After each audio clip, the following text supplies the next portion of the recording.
Bom, na situação que a gente tem a transferência tributária, a responsabilidade então daquela pessoa, do contribuinte para um responsável, o próprio Código Tributário Nacional já prevê ali as situações, já prevê nos seus artigos, a partir do 130, quais seriam as formas que eu teria, quais seriam as espécies que eu teria de transferência tributária. Basicamente teria transferência tributária por sucessão, tá? Sucessores então que vão ter a responsabilidade de arcar com o peso tributário daquela pessoa do contribuinte, ou terceiras pessoas que por algum motivo têm uma responsabilidade legal, uma responsabilidade contratual para gerir, administrar ou fiscalizar ou cuidar daquela pessoa do contribuinte ou seu patrimônio e por algum motivo não o fazendo, passam a ter a responsabilidade tributária, beleza?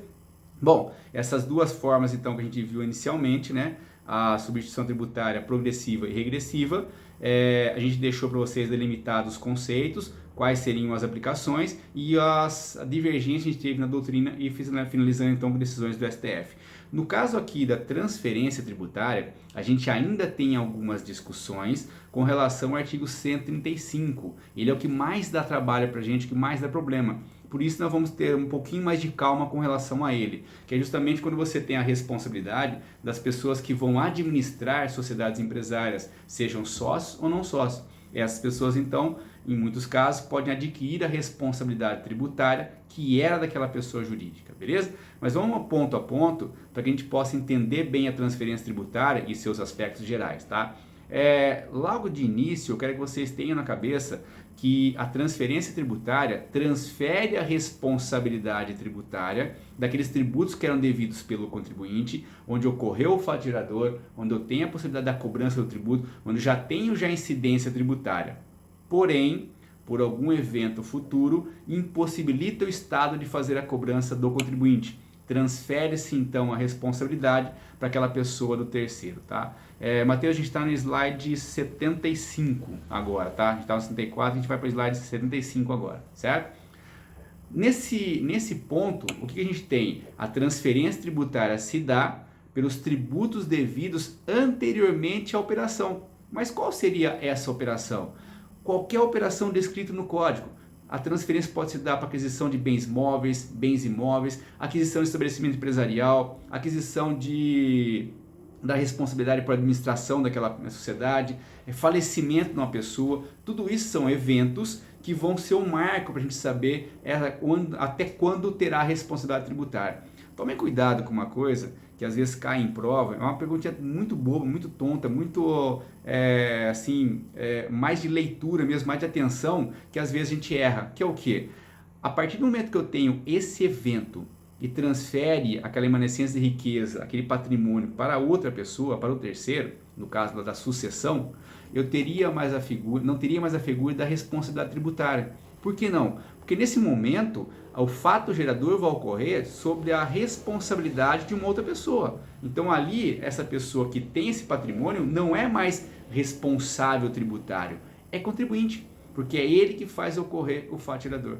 Um exemplo, comprei uma casa. Até a compra da casa, até o evento de transferência de propriedade para mim, eu tenho lá a responsabilidade tributária até o momento do evento. A partir do evento, o bem se transfere para mim, ele fica na minha propriedade. Nesse ponto, eu passo a ser contribuinte e não mais responsável, beleza? Agora, esse evento então, que a gente vai verificar a ocorrência real, junto com a legislação, a gente vai ver caso a caso. Agora, a pessoa do responsável, ele vai ter a responsabilidade tributária pelos tributos devidos até a operação. E agora veja o detalhe: tributos já definitivamente constituídos ou em fase de constituição. O que significa isso? Um exemplo na prática e já tratando do artigo 130, aquisição então de bens imóveis. Vou comprar um bem imóvel. Esse bem imóvel que estou adquirindo vai passar para minha propriedade a partir do momento que eu tenho a transferência no registro. Então eu registrei o imóvel no meu nome, a transferência desse nome para o meu nome, eu sou proprietário daquele bem. Dali para frente eu passo a ser contribuinte, porque os fatos geradores daquele tributo sobre o imóvel, o IPTU, vai ter a sua geração sobre a minha propriedade, portanto eu serei o contribuinte daquele bem. Mas os tributos anteriores eu passo a ser responsável, porque eu adquiro o imóvel e toda a carga tributária incidente sobre ele, certo? Detalhe, Nessa situação, nesse caso, eu vou ter a ocorrência da substituição tributária sobre tributos já constituídos ou em fase de constituição.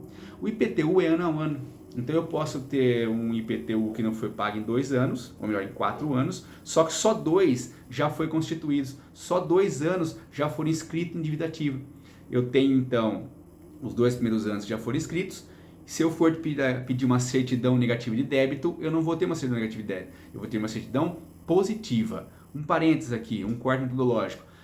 Quando eu falo certidões administrativas, a certidão ela é um ato administrativo que vai certificar a existência ou não de algo sobre aquela pessoa dentro de banco de dados da administração pública. Então, se eu tenho um débito tributário já inscrito em dívida ativa, eu tenho uma dívida que consta de banco de dados da administração pública. Nessa situação, se eu peço uma certidão negativa de débito, eu não vou ter, porque ela vai ter uma certidão que vai certificar um débito, portanto, uma certidão de dívida ativa, certificando a existência de uma dívida em meu nome no banco de dados da administração pública, beleza? Só que o nosso exemplo vai além. A gente tem 2 anos que foram já constituídos, inscritos de forma definitiva, mas eu tenho 2 anos que eu não paguei. Só que o Estado ainda não constituiu de forma definitiva, não escreveu em dívida ativa e nem tampouco notificou o débito. Eu sei que eu devo porque eu não paguei, mas se o Estado ainda não finalizou esse procedimento de constituição do crédito tributário, eu não tenho essa informação dentro do banco de dados da administração pública. Comprei o imóvel, esse imóvel agora vai ser transferido para o meu nome, e eu vejo lá quando eu peço prova de quitação do crédito tributário, certidão negativa, ele vem com uma certidão de 2 anos que não foram pagos, tá? Eu peço então para que ele pague aquele tributo, ele paga e aí eu tenho uma certidão agora negativa. Mas veja bem, no nosso exemplo eu tenho 2 anos que não foram pagos e não foi constituído ainda. Eu vou ter a certidão negativa se eu pagar os 2 que já estão inscritos, retirando então aquele débito de dívida ativa, retirando aquele débito então do banco de dados da administração pública. Portanto, agora eu tenho a certidão negativa de débito, certo? Esses 2 que não foram pagos, mas que ainda não foram constituídos de forma definitiva, que não foram inscritos em dívida ativa ainda, eles estão no que se chama de fase de constituição. Quando começa a fase de constituição? No momento da ocorrência do fatirador. Ocorreu o fatirador, aquele tributo então começa a ter a fase de constituição. Então, em fase de constituição, é a partir do momento que ocorre o fatirador e aquele tributo vai ser constituído, tá? Nesse caso, então, os 2 anos que não foram pagos, mas ainda não foram inscritos em dívida ativa, estão nessa fase de constituição do crédito tributário. Por quê? Ocorreu o fatirador no início de cada exercício financeiro. Nesses 2 anos, então, que não foi pago, mas não foi inscrito ainda o débito em dívida ativa, eu tenho o tributo, então, em fase de constituição. Eu assumo a responsabilidade como adquirente? Assumo. Porque é justamente isso que fala o artigo 129 do Código Tributário Nacional. O adquirente de bens, tá? Móveis e imóveis, adquire a responsabilidade tributária desses bens, tá? Sobre tributos já definitivamente constituídos ou em fase de constituição, beleza? Então pode ser que eu compre um imóvel, não tenha débito nenhum naquele momento da compra e posteriormente a prefeitura venha me cobrar de um valor? Pode. Por quê? Porque esse débito não sendo pago no passado, eu adquirindo esse bem, aquele tributo ele vai seguir a sorte do bem. A administração pública tem o direito de ir atrás onde está a manescência da riqueza, onde está o patrimônio agora, para satisfazer o seu crédito. Então esse tributo vai seguir a sorte do bem. E agora o adquirente daquele bem passa a ser o seu proprietário, passa a ter a posse desse bem e também é devedor dos tributos, beleza? Mas o artigo 130 ele traz uma ressalva e tomem cuidado, tá? Porque se for exigida prova de quitação de crédito tributário, quando da aquisição desse bem imóvel, eu como adquirente me eximo da responsabilidade tributária, deixando então a responsabilidade daqueles tributos que não foram constituídos ainda lá com a pessoa do vendedor. Como é que vai figurar isso aqui? Eu pedi certidão negativa de débito, beleza? Ele trouxe certidão positiva, tinham 2 anos inscritos. Pedi para ele pagar, ele pagou. Agora ele tem o quê? Uma certidão negativa de débito, porque não tem nenhum débito escrito nem dívida ativa. Mas tem 2 que estão em fase de constituição, que não foram inscritos ainda, que não foram pagos. O que eu faço? Eu exijo então prova de quitação do crédito tributário no momento em que eu compro o bem. E aí naquele momento foi me levado uma certidão negativa de débito, beleza?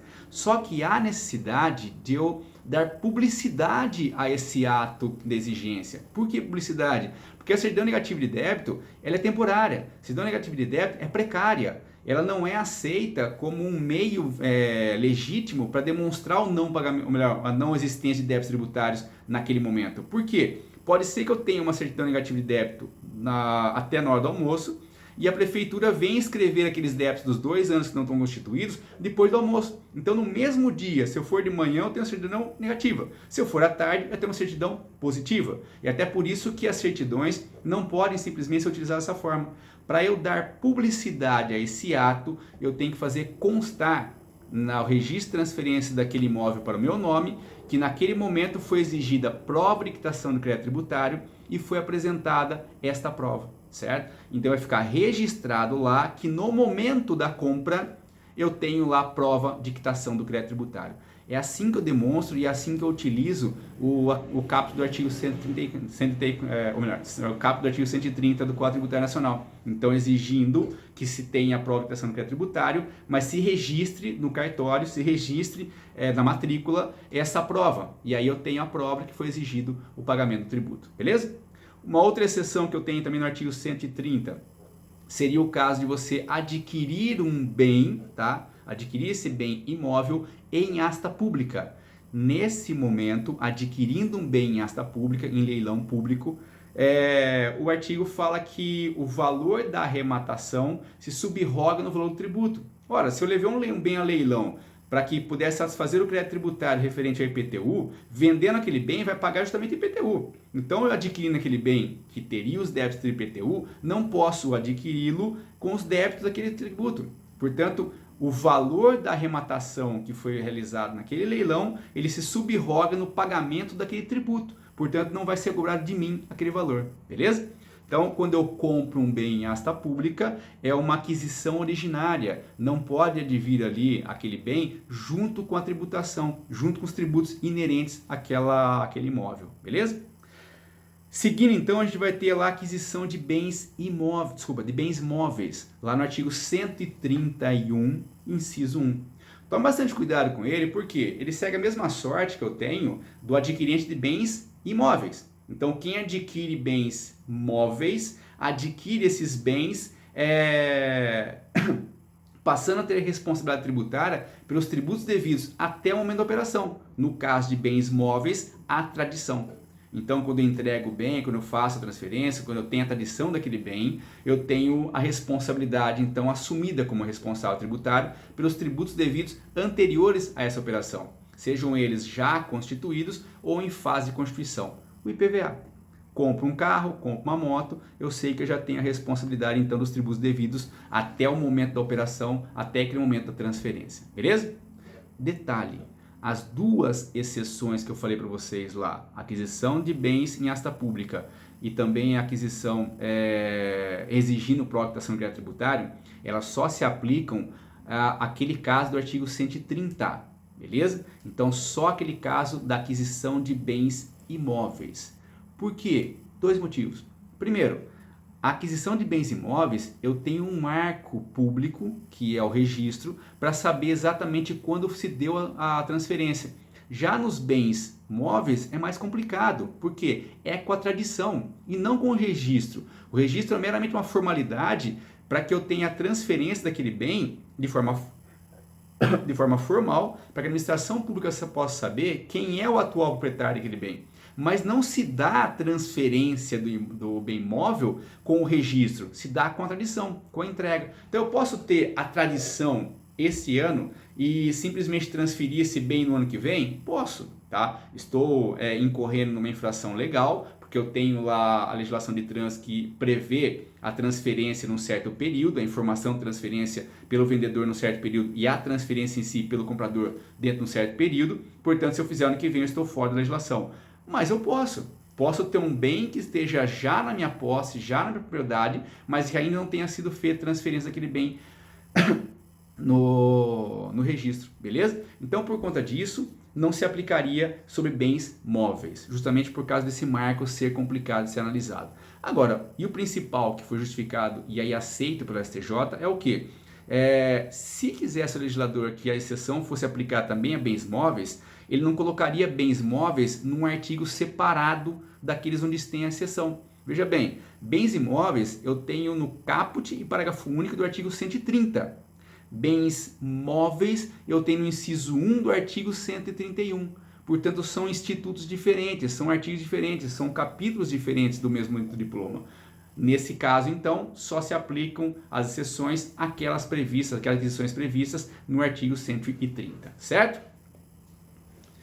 Sucessão causa mortes, tá? Ainda no artigo 131, a gente vai ver a sucessão causa mortes. Quando há o falecimento de uma pessoa, eu tenho a possibilidade de transferir essa responsabilidade para onde está a emanecência da riqueza, para onde segue essa riqueza, para onde segue então o patrimônio. O fisco então ele pode ir atrás dessa emanecência da riqueza, onde constitui agora essa riqueza para satisfazer o seu crédito. Mas detalhe, quando há a morte, inicia-se o processo de sucessão. Com a morte, então, dá início ao processo de sucessão e não com o processo de inventário. O processo de inventário é meramente uma formalidade, seja administrativa ou judicial, para que eu possa transferir de forma legal os bens do decújo para o cônjuge meieiro e seus sucessores. Tá? E vai essa transferência até o momento da partilha definitiva. Com a partilha definitiva, se transfere os bens para os herdeiros e os seus herdeiros, né,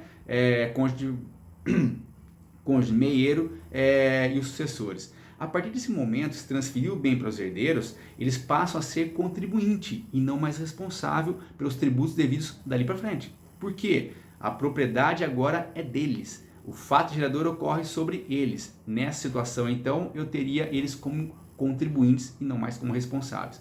Mas os tributos devidos pelo decújo, os tributos devidos pelo espólio, antes dessa transferência definitiva, antes da partilha definitiva, eles são responsáveis. Por quê? O 131, inciso 2 e 3, ele fala que são responsáveis o espólio, são responsáveis os herdeiros, até o valor do quinhão hereditário, até o valor do bem a ser transferido. Ou seja, eu tenho uma pessoa que vem fazendo a ocorrência de fatos geradores, IPTU, IPVA, ITR, Imposto de Renda, porém vem a falecer num certo tempo.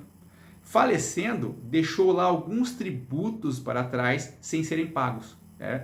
Quando ele falece, ocorreu esse evento futuro em que eu não consigo cobrar o tributo mais dele. Por que não consigo cobrar o tributo mais dele? Porque justamente esta pessoa aqui, do contribuinte, né, perde a sua capacidade, não tem mais personalidade, nessa situação não consigo mais cobrar dele, mas o Estado não pode ficar sem cobrar esse valor. Não ocorre que nem no direito penal, que faleceu o infrator, você extingue o crime. Aqui não, continua o tributo em vigor, não morre junto com o decújo, eu posso cobrar agora de alguém. E esse alguém, quem vai ser? Esse alguém seriam, de início, o espólio, porque logo que tem o falecimento da pessoa, a abertura de sucessão, se forma o espólio, esse conjunto de bens corpóreos e incorpóreos que formam o patrimônio então do decújo. Então o espólio, que é uma quase pessoa, tá? Uma quase pessoa jurídica, nesse caso então ele tem alguns direitos e alguns deveres, não tem plenos direitos e plenos deveres, mas tem alguns direitos e deveres, vai assumir a responsabilidade tributária. Assumindo esta responsabilidade tributária, vai responder até a força da herança. Depois disso, partilhou os bens, sobrou débito tributário. Nesse momento ainda, o que acontece? Os herdeiros terão responsabilidade tributária também, até o momento da partilha, sobre os débitos tributários deixados pelo espólio e os débitos tributários deixados pelo decújo. Agora, veja que o artigo ele não pune os herdeiros, veja que o artigo não pune os sucessores. Ele simplesmente fala, olha, você terá responsabilidade até a força da herança, até o valor do quinhão hereditário. Por quê? Porque eles não fizeram ocorrer o fato gerador. Quem fez ocorrer o fato gerador foi o decújo. Nesse caso, então, quem vai responder no fato real é o patrimônio dele, são os bens dele, o que ele deixou. Agora, esse bem agora pertence ao espólio, pertence ao herdeiro, porque eu não posso mais cobrar aquela pessoa. Então ele vai só figurar como o responsável tributário por transferência de um tributo que vai incidir sobre o próprio patrimônio. Não posso cobrar, então, diferenças tributárias da pessoa do herdeiro. Na prática, como é que funciona? Eu tenho para receber uma herança de R$1 milhão, só que eu tenho débitos tributários de 500 mil. Nesse caso, então, vai ser retirado do 1 milhão que eu tenho 500 mil e vai satisfazer aquele crédito tributário. O que sobrar, então, passa para os herdeiros. Beleza?